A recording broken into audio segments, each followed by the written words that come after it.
Hello, my name is Glitcher7H, but you can call me Glitch.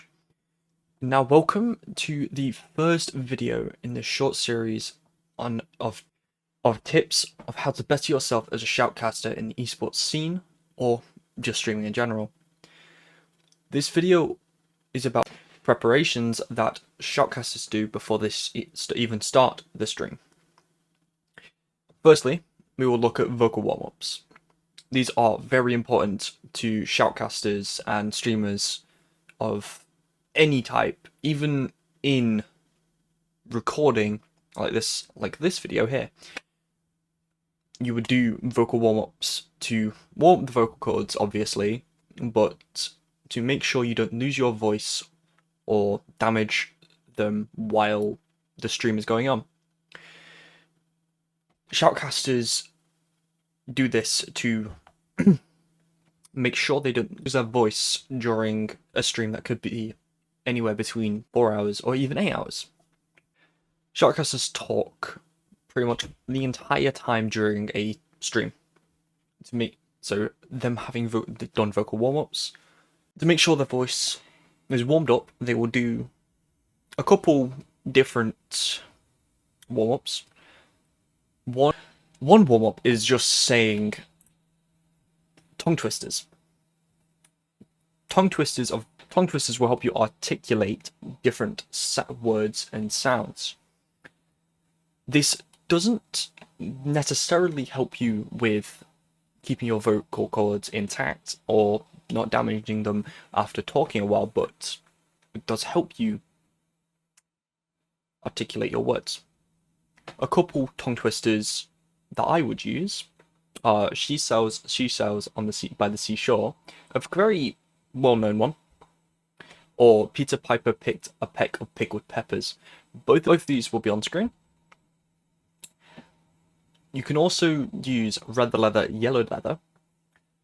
You can always work your way up with speed of saying these, because yes, they are tongue twisters. They are meant to make you struggle while saying them. Also use lip trolls, which is the motion of going with your tongue and lips. You can also have it going like that for about 30 to 45 seconds for both.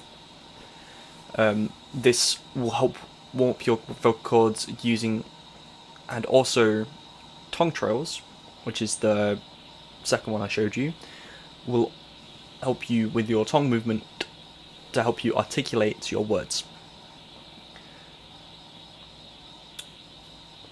Next, all shoutcasters will have prompts or a mini script for them.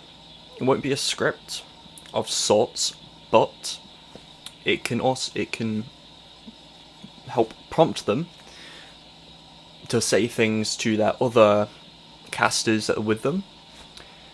Prompts are very useful. They can give you something to talk about if there is nothing going on during the match, or if you, for streamers, just having something there to talk about during the downtime of like loading into a match, for that matter, for an example. That will always fill a void. You do not want to have much silence. You do not want to have much silence during a stream at all. Even just passing stuff on to your peers or talking to chat, for an example. Having them prompts will always help. Some of them prompts may also even be just player interactions that have happened before games, previous matches, or even during the game. Now, moving on to before anything happens during a stream. Before a stream picks up, there will always be audio checks. Headphone audio checks, mic checks, If there's game audio check needing to be checked, there will be game audio checks. There will also be shoutcasters and sometimes streamers, if they're doing like something for a game, they will do research into a game to make sure, so they know the meta, the current state of what the game is in, gathering, and mainly for shoutcasters here, gathering information on players that are playing in the game.